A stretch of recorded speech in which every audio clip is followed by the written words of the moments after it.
What is up, everybody? JT Dangerously once again. I am back for my Week 8 college football predictions. Now, after a huge upset-filled Week 7, we are now into Week 8 of the college football season. So I'm very excited to do these Week 8 predictions for you guys, and I hope you guys do enjoy. Now, our record coming into Week 8 after a very good Week 7, we went 8-4. So our overall record coming in is 48-28. So we're coming in hot. We haven't had a losing record since Week 2, and I'm looking to keep it that way. So hopefully in this video we will continue the winning ways. We're on a 5-week winning streak. Hopefully in this video we're going to make it 6.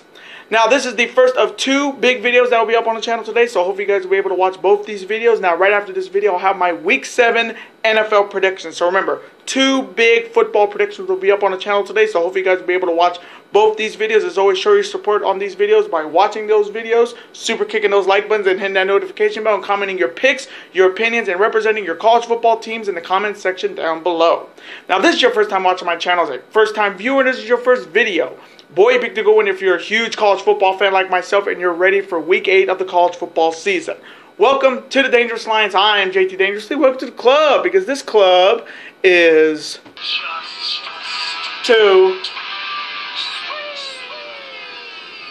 Whoop, whoop. Again, thank you guys so very much. Now, other than that, let's get right into these Week 8 predictions. Starting off on Thursday night with a huge Pac-12 showdown featuring the Stanford Cardinal heading to Sun Devil Stadium to face the Arizona State Sun Devils. Now, this is the 32nd meeting between Arizona State and Stanford. ASU leads the all-time series 17-14. Stanford won the last meeting last year, and the Sun Devils are looking to defeat the Cardinals for the first time since 2014. Now, both teams are coming off byes in Week 7. Stanford coming in at 4-2. Arizona State coming in at 3-3. Now, this game is definitely big, with the Pac-12 South really the weakest division in the Pac-12 conference, with Colorado being the best team, and in the Pac-12 North with Oregon's big win over Washington. Oregon is definitely the top team in the Pac-12 North as of right now. This game is big because Stanford does have a win against Oregon this season, so that could be the tiebreaker and see who's going to win that division.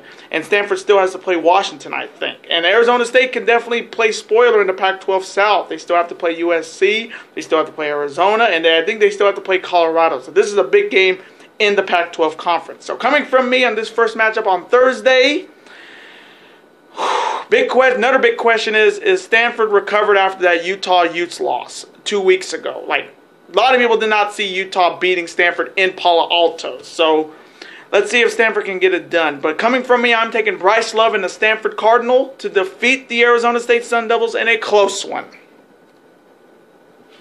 And now the next matchup, a matchup that College Game Day could be at this week. It is a huge ACC Atlantic rivalry showdown between 2 of the final undefeated teams in the ACC, pitting the North Carolina State Wolfpack heading to Death Valley to face the undefeated Clemson Tigers. Now, this is the 87th meeting between NC State and Clemson. Clemson leads the all-time series 57-28-1. Clemson has won the last 6 meetings against NC State, and NC State is looking to defeat Clemson for the first time since 2011. Now, this game is big. Big time big. Both teams are coming off byes in Week 7. NC State's coming in at an undefeated record of 5-0. And Clemson's also coming off a bye in Week 7, coming in at a perfect 6-0. So whoever wins this will be the lone undefeated team in the ACC Conference. And this game is definitely big, with both of them in the Atlantic Division, with Syracuse getting better. This game is definitely a big one in the Atlantic. But whoever wins this is for sure going to win the ACC title and maybe be in the college football playoff top 4. So coming from me in this huge ACC Atlantic showdown, this one's going to be good. This can go either way. This can easily go either way. But I'm going to go with Dabo Swinney and the Clemson Tigers to defeat the North Carolina State Wolfpacks in a close one.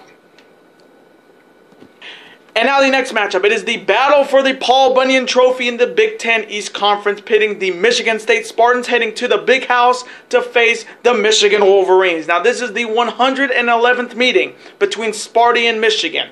Michigan leads the all-time series 69-36-5. Michigan State won the last meeting last year, and Michigan State's looking to defeat Sparty for the first time in 2 years. Now, both teams are coming off big wins in Week 7.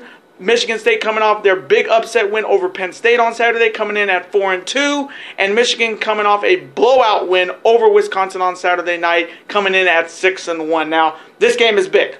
whoever wins this will be a threat to Ohio State in the Big Ten East Big Ten East division, because one of these teams is going to be a threat. Penn State is not really a threat anymore after losing to Ohio State and to Penn State at home. I think Penn State is definitely done in the Big Ten East discussion of making it to the Big Ten championship. So it's really down to these two teams. Now, this is another big game for Jim Harbaugh. He didn't get it done last year. This is another game to redeem himself. And right now, I think Michigan could be the only team that could knock off Ohio State in the Big Ten. And that rivalry is just fueled with hate. So coming from me in the battle for the Paul Bunyan Trophy, oh man, Michigan State's win surprised me. I didn't expect them to win it in the last couple seconds of the fourth quarter, but they got it done. But coming from me, Jim Harbaugh has definitely stepped it up. His team is bowl eligible once again.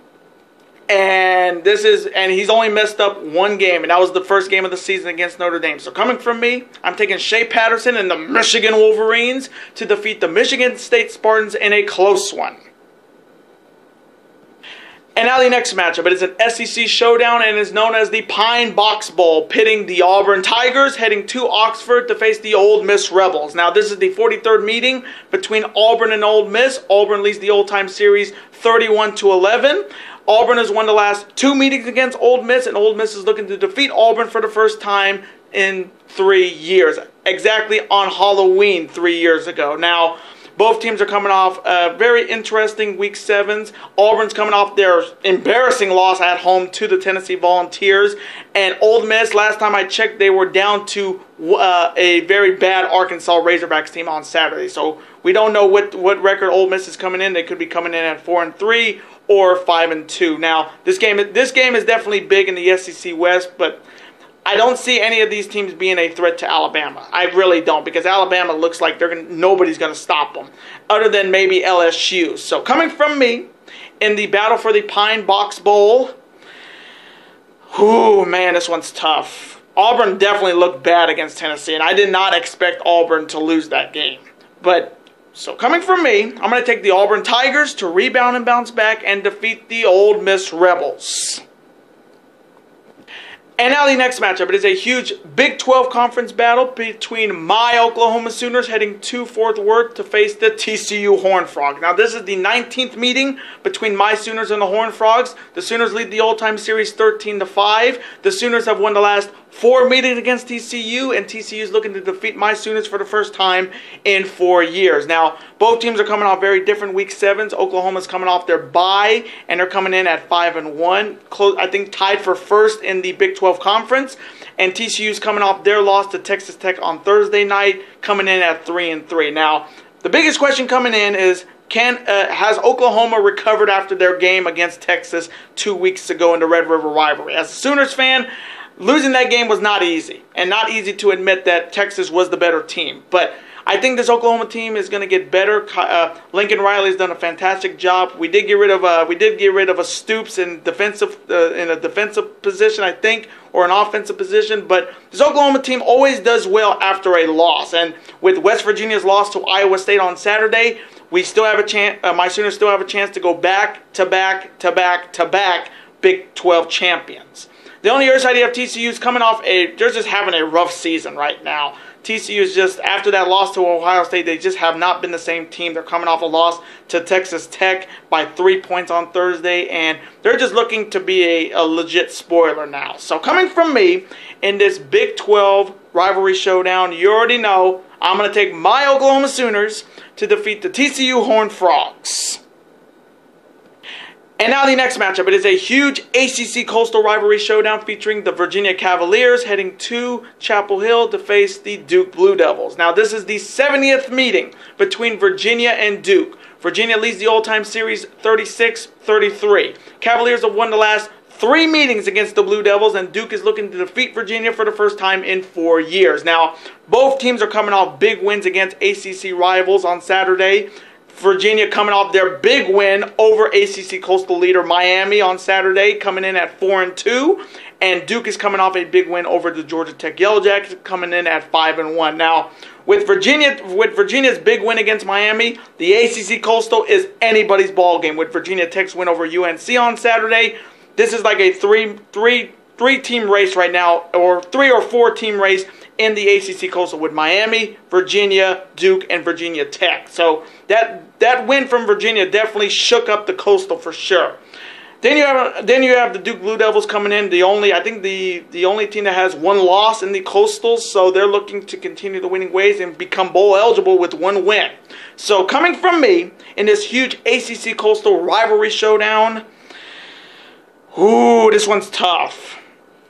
I can see it being very close, but I'm going to go with the Fighting Cutcliffes and the Duke Blue Devils to defeat the Virginia Cavaliers in a really, really close one.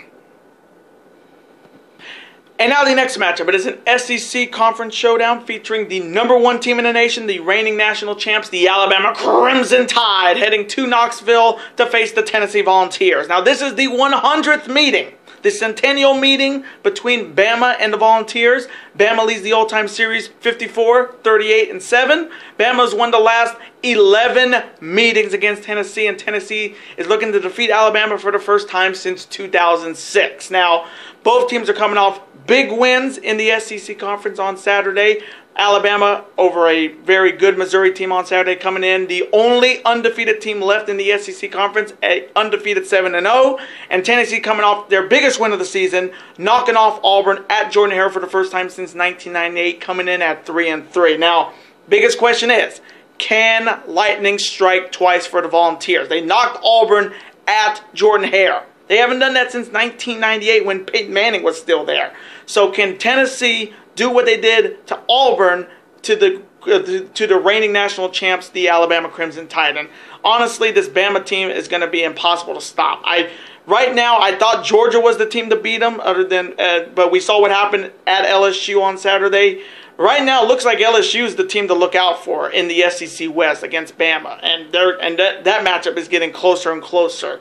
And it's gonna be tough to see any team in the SEC or anybody in the Power 5 conference that can knock off Nick Saban's Crimson Tide.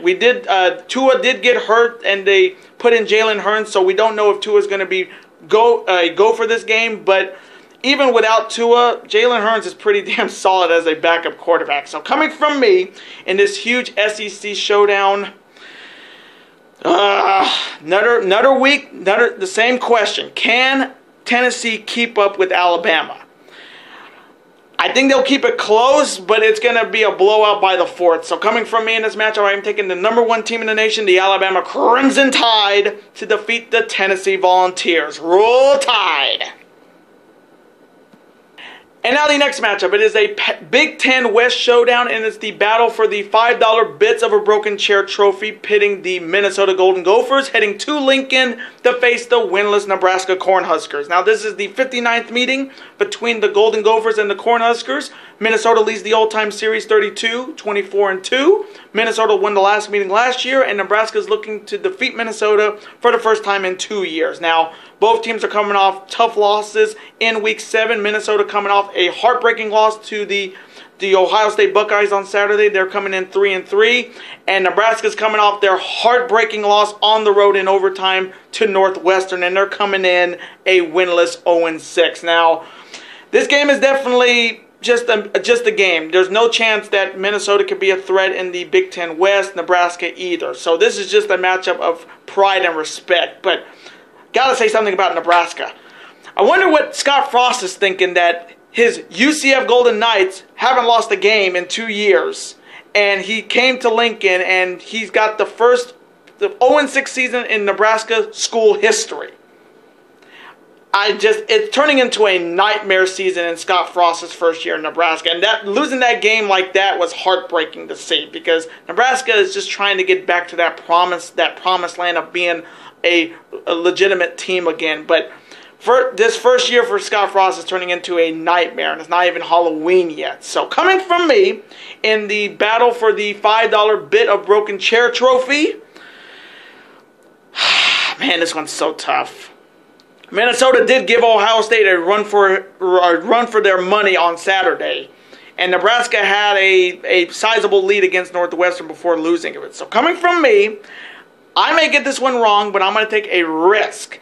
I'm going to take the winless Nebraska Cornhuskers to upset the Minnesota Golden Gophers and get their first win of the season.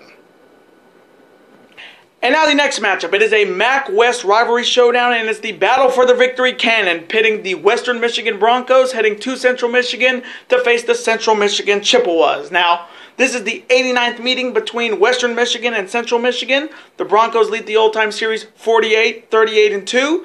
Chippewas won the last meeting last year, and Western Michigan's looking to defeat Central Michigan for the first time in 2 years. Now, both teams are coming off different Week 7s. Western Michigan's coming off a big win over Bowling Green on Saturday. They're coming in at 5-2. And Central Michigan's coming off a loss to Ball State on Saturday, coming in at an abysmal 1-6. Now, I'll be honest with you guys. I don't know a lot about both these teams. I know Western Michigan had an undefeated season a couple years back before losing to like Wisconsin in I think in a bowl game. But other than that, that's all I know about Western Michigan. Same deal with Central Michigan. I don't know a lot about them. This is one of the random games I chose in Week 8, and I thought of doing it. So, coming from me in the battle for the victory cannon, I'm going to go with the Western Michigan Broncos to defeat the Central Michigan Chippewas. And now the next matchup. It is an SEC West rivalry showdown pitting the Mississippi State Bulldogs heading to SEC's Death Valley to face the LSU Tigers. Now this is the 112th meeting between Mississippi State and LSU. LSU leads the all-time series 73-35-3. Bulldogs won the last meeting last year, and LSU is looking to defeat Mississippi State for the first time in 2 years. Now, both teams are coming off very different Week 7s. Mississippi State's coming off a bye, and they're coming in at 4-2. And LSU's coming in after their biggest win in Week 7, upsetting the number 2 team in the nation, the Georgia Bulldogs, at home, coming in at an impressive 6-1. Now, this game is big, especially in the SEC West, with Alabama being the best team right now in the SEC Conference. One of it looks like it's going to be LSU that could knock them off, but you can never count out Mississippi State at all with Nick Fitzgerald. But that LSU win surprised the shit out of me, to be honest with you guys. I did not expect LSU to defeat Georgia by I think it was 36-19 at home. Burrows had a big-time game, and that was big. That was a big game for Ed Orgeron, their coach. Big win and now they are a legit threat to Alabama. No doubt, they are a threat to Alabama in the SEC West. So coming from me in this SEC West rivalry showdown, I think Nick Fitzgerald's going to have a good game, but playing at Death Valley with that crowd, that volume, just that raw emotion there, I got to go with the LSU Tigers to defeat the Mississippi State Bulldogs. Yo, Tigers! And now the final game in Week 8, and we're heading back to the Big Ten West Conference with a Big Ten rivalry showdown featuring the Wisconsin Badgers heading to Illinois to face the Illinois Fighting Illini. Now this is the 86th meeting between Wisconsin and Illinois. Wisconsin leads the all-time series 41-37-7. The Badgers have won the last 8 meetings against Illinois, and Illinois is looking to defeat Wisconsin for the first time since 2007. Now, both teams are coming off very tough losses in Week 7 against Big Ten rivals. Wisconsin losing to Michigan on Saturday night, and they're coming in at 4-2. Illinois getting blown out by Purdue. They're coming in at 3-3. So with the Big Ten West, Wisconsin still has that division kind of locked. Iowa's right up there, and and I think that's about it. Iowa is really their only competition in the Big Ten West, and Illinois is just looking to get 3 more wins, and they'll be bowl eligible. So coming from me in the final matchup of Week 8. Man, Wisconsin just did not look good in that game against Michigan on Saturday night. Hornibrook just got shredded, and Wisconsin definitely needs a bounce-back win. So coming from me in this matchup, I am taking Jonathan Taylor and Hornibrook and the Wisconsin Badgers to defeat the Illinois Fighting Illini. And those are my Week 8 college football predictions. I want to thank you guys so very much for watching this video today. Comment below, who do you have winning in Week 8? Do you see a lot of upsets coming up in this week? Let me know in the comment section below your picks. And as always, represent your college football team in the comment section below. Let's have a conversation about it. Of course, I'm always on to see your comment, like it, and of course, reply right back to you, because comments are absolutely always welcome on this channel. Now, I do want to thank you guys so very much for watching this video today. Now, before you guys go, you guys can never forget to do this. that like button, comment, share with friends. Of course, super kick that like button like only you guys can. Of course, you can never forget to do this as well. That subscribe button, become part of this bigger and dangerous Lions. And I will see you guys later today for my Week 7 NFL predictions. Later days, guys, and peace.